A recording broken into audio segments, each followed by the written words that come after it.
at the family party, my dad humiliated me for not owning a penthouse like my sister. The invitation came by text at 6:12 p.m. on a Tuesday. Family night at the house this Saturday. 7 p.m. Dress nice. Your sister is bringing someone important. That was my dad's whole message. No greeting, no question mark. Like my time was a chair he'd already pulled out. I stared at the screen until it dimmed, then lit it again. I could already picture the evening. My father in his pressed button-down, moving through a room like he owned the air. My sister Camille arriving 10 minutes late on purpose, as if punctuality was for people still trying. My mother hovering near the kitchen, reloading trays of food to avoid conversations she didn't know how to stop. And me, Evan, the quiet one, the steady one, the one who didn't cause scenes, the one people assumed didn't have much happening because I didn't announce it. I typed, sure. Then I deleted it. Then I typed it again and hit send. A friend once told me that family parties aren't social events. They're performance reviews. The metrics just change depending on who your relatives are trying to impress. In my family, the metric was money, not the kind you used, the kind you could point at, the kind that came with a view. Saturday, I parked 2 streets away because my dad's driveway was full. 3 cars, including Camille's white Range Rover that always looked freshly rinsed, like it had never seen a real errand. I walked the rest of the way in the cold, my hands in my coat pockets. The house was the same as always. Manicured hedges, bright porch light, wreath that didn't match the season because my mother liked warmth and my father liked anything that signaled stability.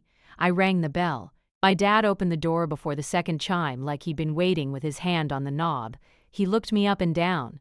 Good, he said, as if I'd passed an inspection. At least you remembered a jacket. I stepped inside.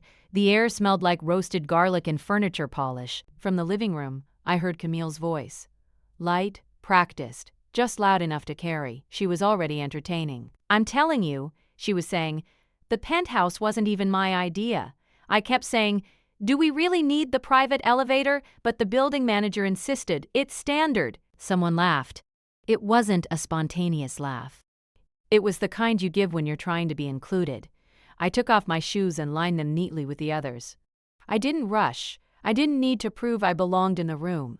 I'd been in that house my whole life. My mother appeared from the kitchen with a dish towel over her shoulder. Oh, Evan, she said, like she'd been holding her breath. She touched my arm quickly, then let go. Her eyes flicked behind me toward my dad, checking his mood. Hi, Mom. Come in. We're about to eat, she said, and then lowered her voice. Camille brought her fiancé's parents. That explained the someone important line. Fiancé? I asked. My mother's mouth tightened into a small, careful smile. She didn't tell you? No. She said she assumed you'd see it on Instagram. I nodded once. That sounded right. My dad's hand landed on my shoulder, not gently. Don't start your night with questions, he said quietly. Just be pleasant. He said it like advice, but it was always instruction. I walked into the living room. The room was full in the way my dad liked. Adults standing with drinks, conversation humming, a low music playlist in the background that suggested taste without taking risks. The coffee table had been cleared and replaced with trays of appetizers arranged in neat circles. Camille stood near the fireplace holding court. She was in a fitted black dress, hair smooth and glossy, a thin gold chain at her collarbone. On her left hand was a ring that caught the light from every angle. She spotted me and smiled like we were close. Evan, she said, drawing my name out. You made it. I was invited, I said. Her smile didn't change. Well, I'm glad. She turned back to the couple beside her, a man in a navy blazer and a woman in pearl earrings. Her future in-laws, I guessed. This is my brother, she said. He's very responsible. It landed like a polite way of saying something else. Her fiancé Grant came up behind her and placed his hand at her waist. He had that easy confidence of someone who'd never been laughed at for trying. He extended his hand to me. Hey, man, he said. Firm grip, perfect teeth. Camille's told me a lot. I'm sure, I said. He laughed, because he didn't know what else to do with that. My dad entered the room behind me and the atmosphere shifted in a way it always did around him. He had a talent for making people feel observed. "Everyone," he announced, raising his glass slightly. "So happy you could make it. Make yourselves at home." Then his eyes landed on me again. "Evan, help your mother in the kitchen," he said, loud enough for people to hear. "You're good at following directions." A few people chuckled uncertainly. My mother's face went tight, but she didn't correct him. She never did. I didn't react. I simply nodded and walked to the kitchen. The kitchen was warm and loud with the oven fan. My mother stood over a counter where she was slicing bread into even pieces, like precision was something she could control. "You don't have to," she said without looking up. "It's fine," I said. She slid the knife across the board in careful strokes. "Your father gets like this when there are guests. He gets like this when there aren't," I said. My mother didn't disagree. She never did that either. I carried a tray of bruschetta into the dining room, where the table had been extended with leaf inserts. The place settings were symmetrical, napkins folded into triangles like swans that had given up. As guests filtered in, I moved quietly, refilling drinks, pulling out chairs, taking empty plates. Not because I was trying to be helpful, because it gave me distance. A role, a reason to stay calm. Camille sat at the head of the table beside my dad like it was natural. Her ring glinted every time she lifted her glass. Grant sat beside her, hand resting on her knee under the table in a way that looked affectionate and proprietary at the same time. My mother sat on my dad's other side, shoulders slightly rounded. I took a seat near the end. Dinner started the way it always did. Small talk, compliments about the food, Grant's parents making polite observations about the neighborhood. Camille leaned into it like she was on a stage. "So the Penthouse," she said, cutting her steak delicately, "was a whole process." "There's a board, and they review you like it's a country club." Grant's mother smiled. "But of course you passed." Camille lifted her glass. "Apparently they liked that Grant and I are established." My dad's eyes warmed at that word, established. He loved words that sounded like trophies. Grant's father turned to me. "And you, Evan?" "What do you do?" I answered evenly. "I work in operations." My dad jumped in before I could continue. "He's always been the practical one," he said. "Not much ambition, but reliable." Camille's fork paused midair, like she was enjoying it. Grant's father nodded politely. "Operations where?" I gave the name of the firm, a mid-sized company. "Not flashy." "I didn't mention my title." My dad waved a hand. "He's comfortable," he said. "Not everyone needs to reach higher." Then he smiled in a way that made the sentence sound generous, even as it flattened me. Camille took a sip of wine and looked directly at me. "You're still renting, right?" she asked, voice casual. "Like, you haven't bought anything yet?" The question wasn't curiosity, it was a setup. I met her eyes. "I have a place." My dad leaned back in his chair. "Your sister bought a penthouse," he said, addressing the table like he was announcing an award. "Private elevator. Floor-to-ceiling windows. You should see the view." Camille's lips curved. "It's nice." My dad's eyes slid back to me. "And Evan," he continued, still smiling, "he's content with, what is it? A one-bedroom?" I didn't correct him. Not because he was right. He wasn't. Because correcting him in that moment would have been giving him what he wanted, a reaction he could frame as insecurity. Grant's mother gave a sympathetic sound. "Well, everyone moves at their own pace." My dad laughed, light and dismissive. "Some people just don't move," he said. "Isn't that right, Evan?" I keep telling him, "You can't build a legacy renting." Camille tilted her head, as if considering me. "Dad's just worried," she said sweetly. "He wants you to catch up." Catch up. Like my life was behind hers on a track. The table went quiet for a beat, waiting for my response. That was the trick. "They threw the line out and watched to see if you'd bite." I set my fork down neatly, wiped my mouth, and looked at my father. "I hear you," I said, tone even. "Thanks." That was it. No defense. No explanation. My dad blinked, almost disappointed. He needed my embarrassment to make his point feel real. Camille smiled wider, like my calm was something she could interpret as resignation. "Maybe I can help you," she offered, leaning forward. "I know a realtor who's great with first-time buyers." My mother stared at her plate. My dad's voice rose a little, riding the moment. "We're all here because we want the best for you," he said. And then, because he couldn't resist, added, "But at some point, Evan, you have to want more than being average." Average, he said it like a diagnosis. I let the word hang in the air. I watched the way Grant's parents shifted slightly in their seats, the way they looked from my dad to me like they were evaluating not just me but the family they were tying themselves to. I reached for my water, took a sip, then placed the glass down carefully. No shaking, no visible anger. My dad smiled, satisfied with himself. He'd landed the joke, and everyone had heard it. Dinner moved on, but the comment stayed in the room like smoke. Camille kept talking about the building, the amenities, the security guard who knew her name. My dad laughed at everything she said as if she was a celebrity. I listened. I stored details without looking like I was storing them, because the truth was I wasn't average. I hadn't been for a long time, but I also knew something else. The kind of people who humiliate you publicly don't stop because you ask them to. They stop when the audience changes, or when facts do. After dessert, everyone migrated back into the living room. Camille stood near the mantel, showing Grant's parents' photos on her phone. White walls, marble counters, a balcony view that looked like it belonged in a brochure. My dad gestured for attention again. "Since we're celebrating," he said, "I want to make a toast." Glasses lifted, smiles arranged. He raised his drink and looked at Camille like she was proof he'd done something right. To Camille, he said, "For building something impressive, for showing what it looks like to aim high." Then his gaze cut to me, and his smile sharpened. "And to Evan," he added, for being here, for supporting family, even if he hasn't figured out how to build anything worth showing off yet." There it was, not even a joke anymore, a clean, casual cut. Couple people laughed again, softer this time. Others just watched. Camille's eyes flicked to me, checking to see if I'd finally break. I didn't. I lifted my glass, met my father's stare, and took a slow sip. Then I set the glass down and said quietly, "Congratulations, Camille." I could feel my father's confusion like heat. He didn't know what to do with someone who wouldn't perform pain on command. I turned and walked toward the hallway, away from the group, my steps unhurried. My phone buzzed in my pocket as I moved. A notification.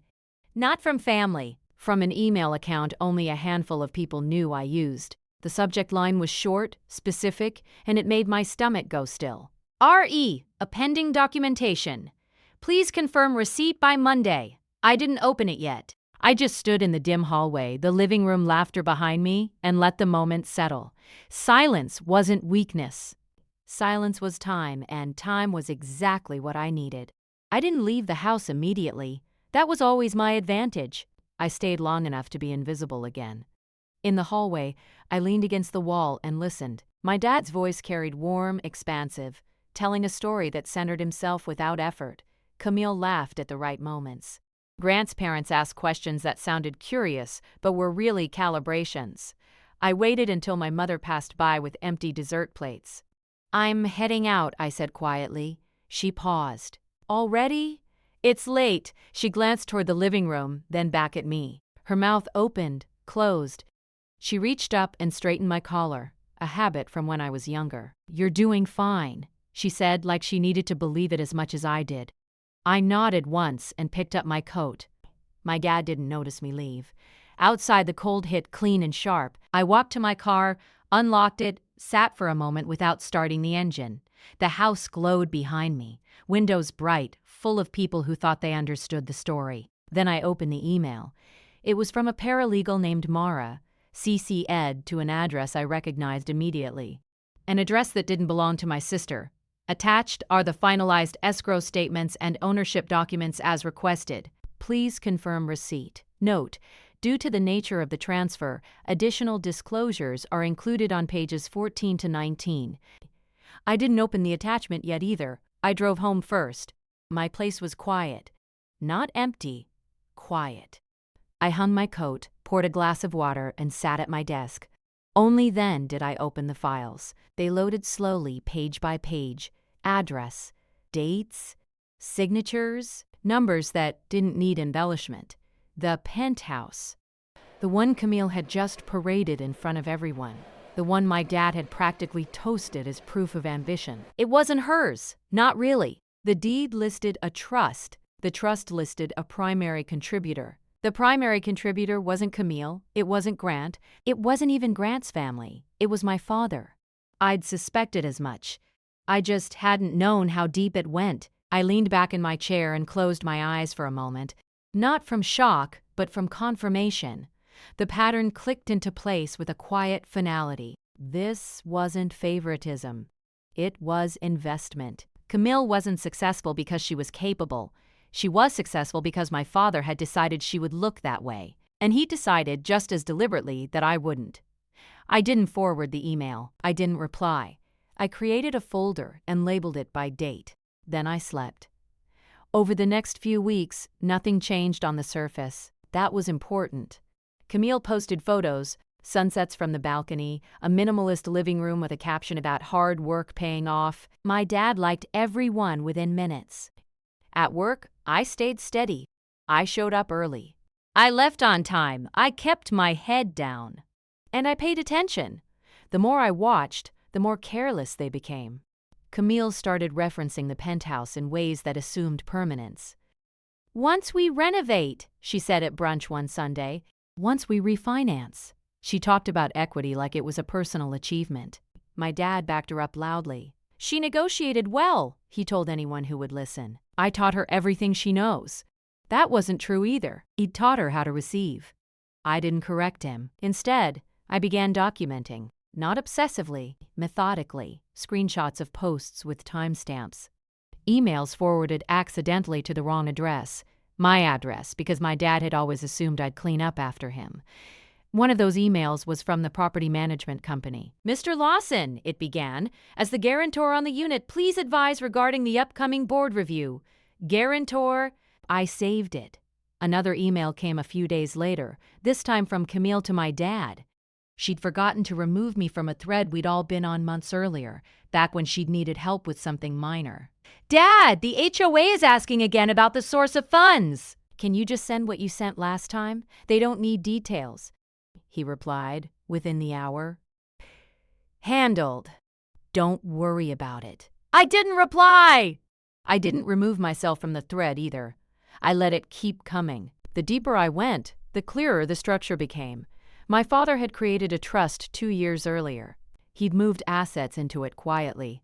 The trust had purchased the penthouse outright, no mortgage in Camille's name. No risk on her credit, no exposure. She was the face, he was the spine. And there was more. I found a pattern in the way he spoke about me versus the way he acted behind the scenes.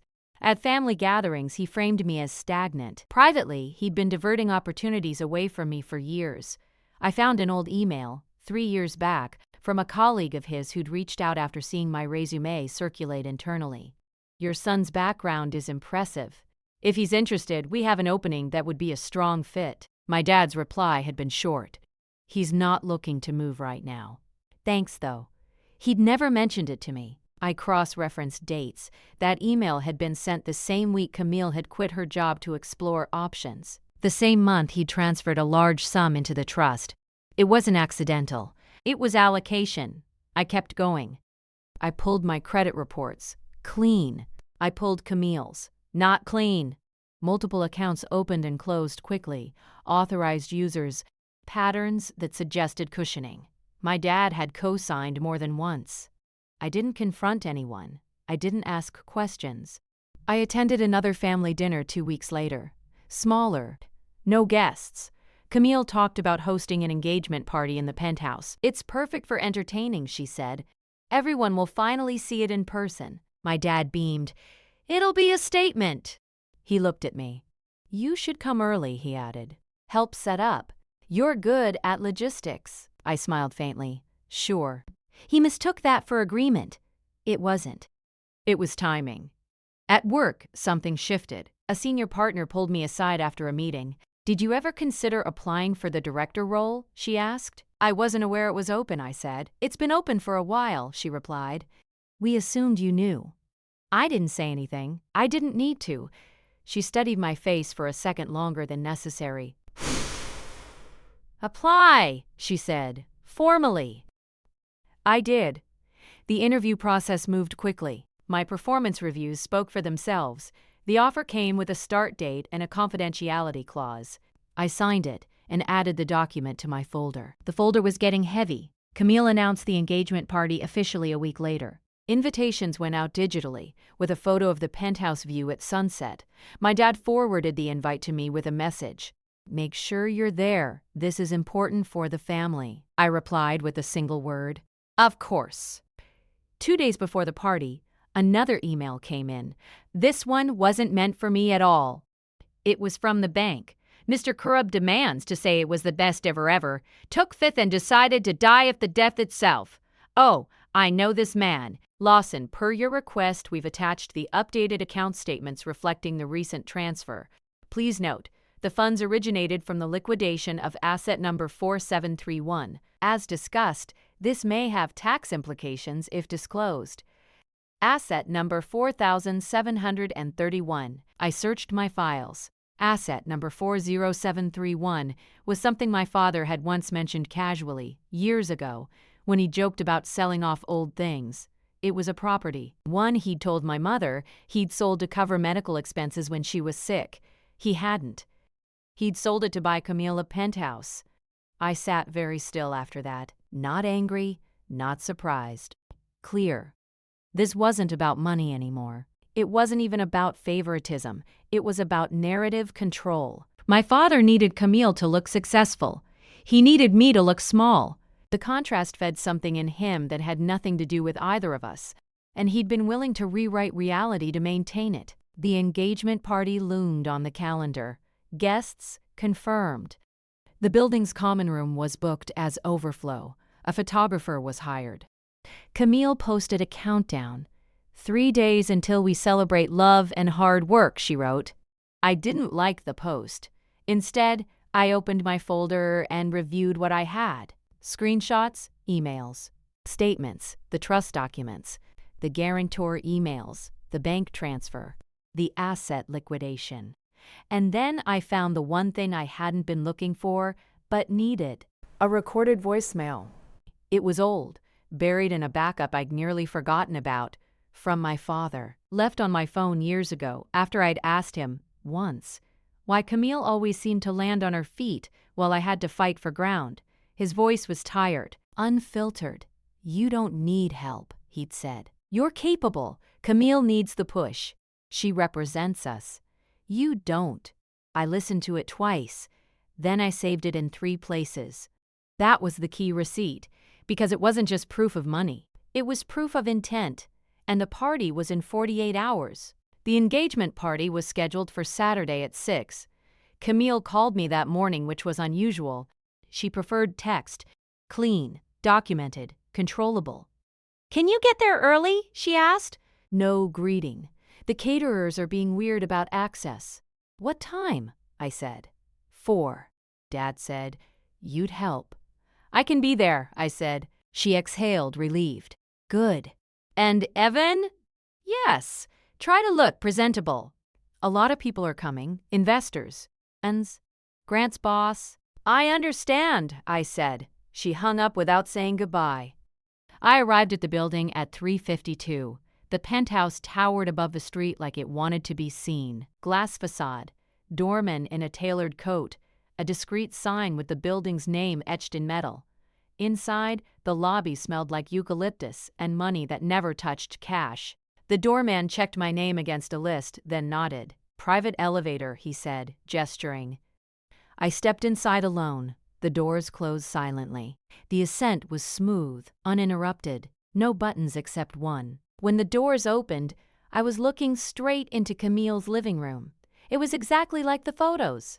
White walls, stone counters, floor-to-ceiling windows that framed the city as if it belonged to the room. Camille stood in the center, phone pressed to her ear, gesturing sharply at a woman holding a clipboard. No, I said, gold accents, not brass, she snapped. There's a difference.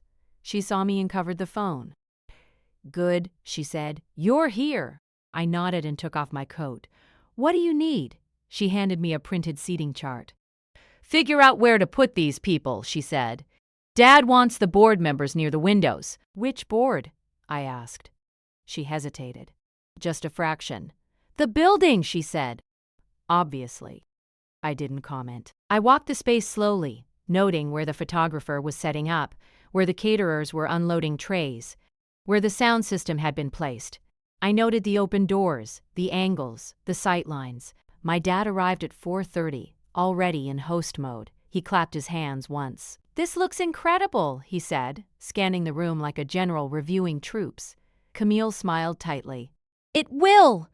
He spotted me and pointed. "Make sure the bar is stocked, and tell the photographer to get shots of the view before sunset." "I'll let them know," I said. He nodded, already moving on.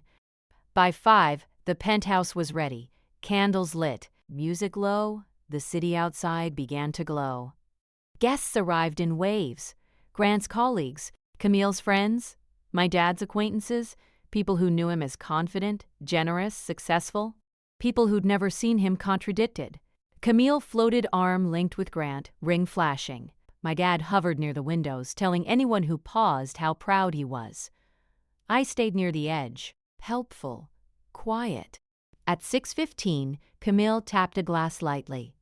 "Thank you all for coming," she said, voice practiced. "This space means a lot to us. It represents everything we've worked for."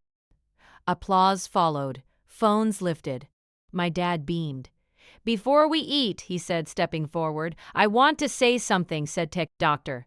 Of course he did.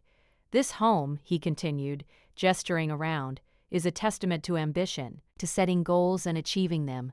Camille has always known what she wanted." He paused, letting the moment swell.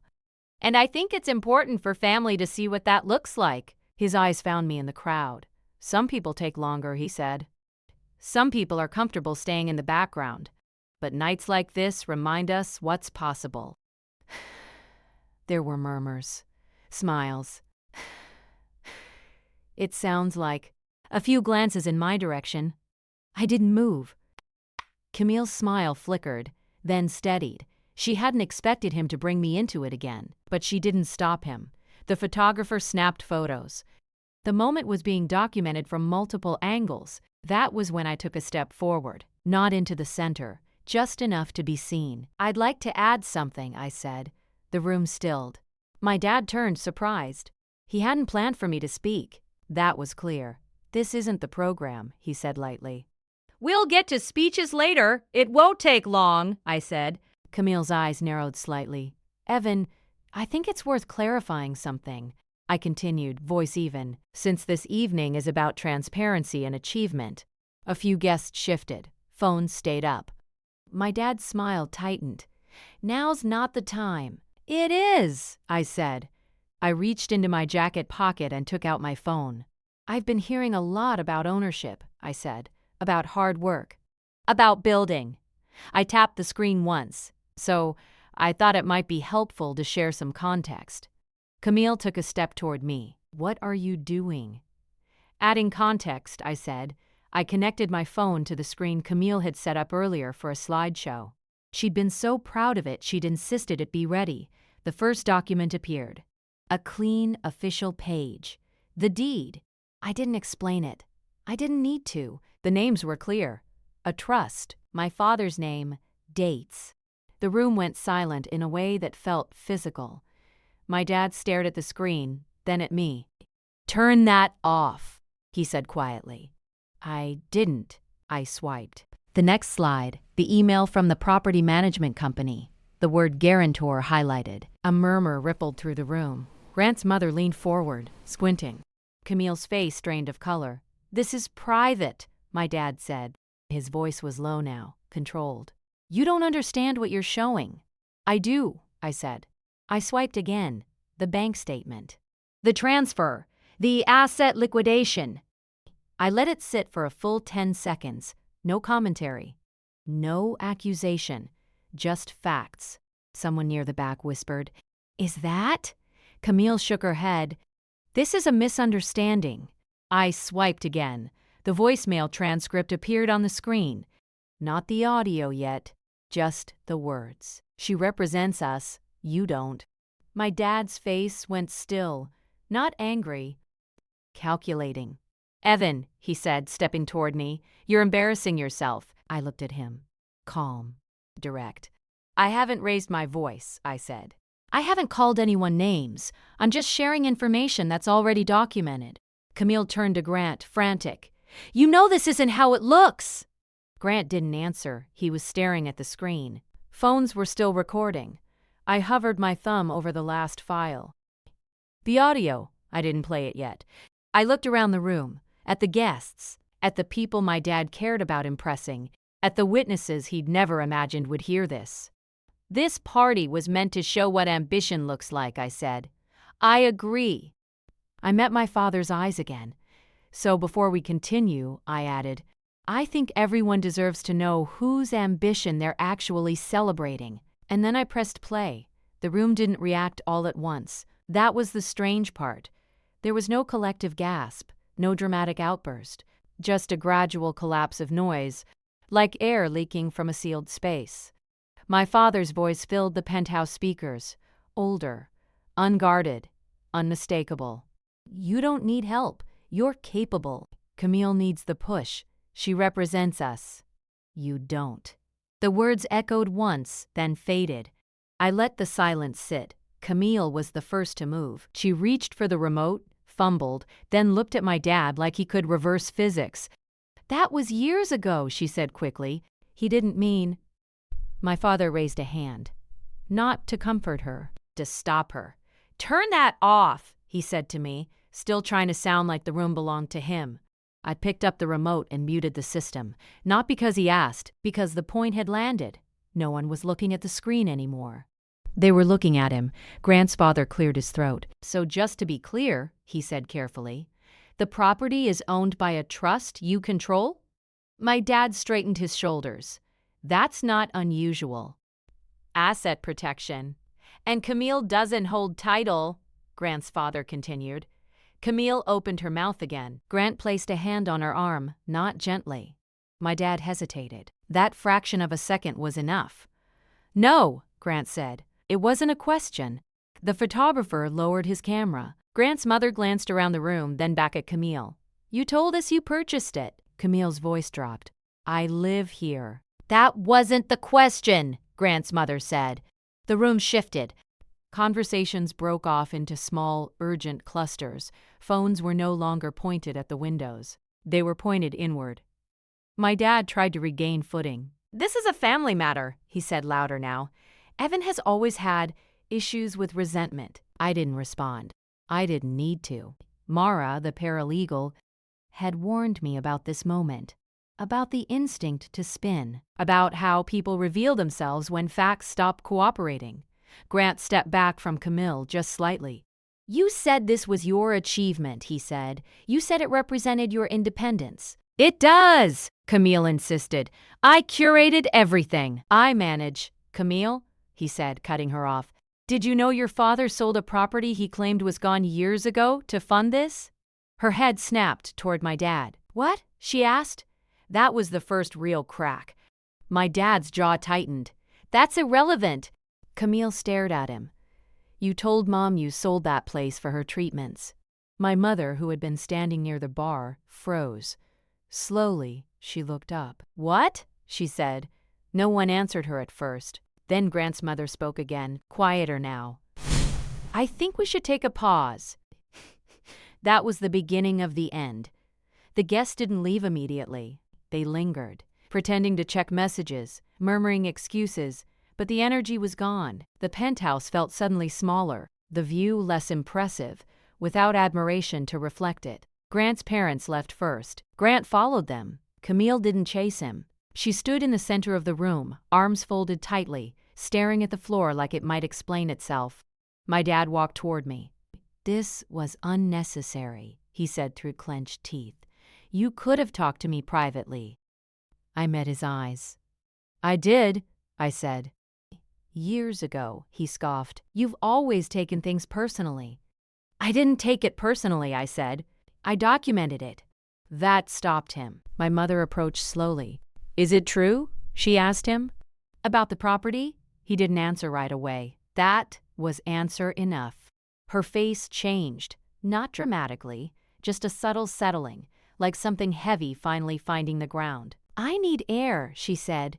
and walked toward the elevator. Camille looked at me then. Really looked. "You planned this," she said, not accusing, realizing. "I waited," I said. "There's a difference." Her voice dropped. "You humiliated us." I shook my head. I didn't add anything. I just didn't protect the story anymore. She laughed once, sharp and brittle. "You think this makes you better?" "No," I said. "It makes me done." I picked up my coat. My dad followed me to the elevator.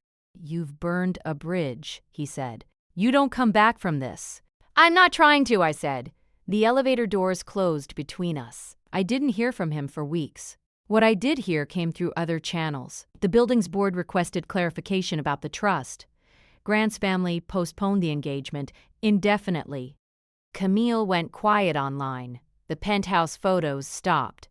At work, I started my new role, Director of Operations.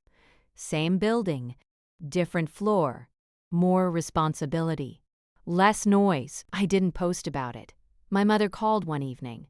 "I'm staying with your aunt for a while," she said. "Your father and I need space." I didn't offer advice. I didn't ask for updates. "I'm proud of you," she added softly. That was enough. Months later, I ran into Camille at a coffee shop near my office. She looked smaller somehow, less polished, real. She nodded at me. "You got what you wanted."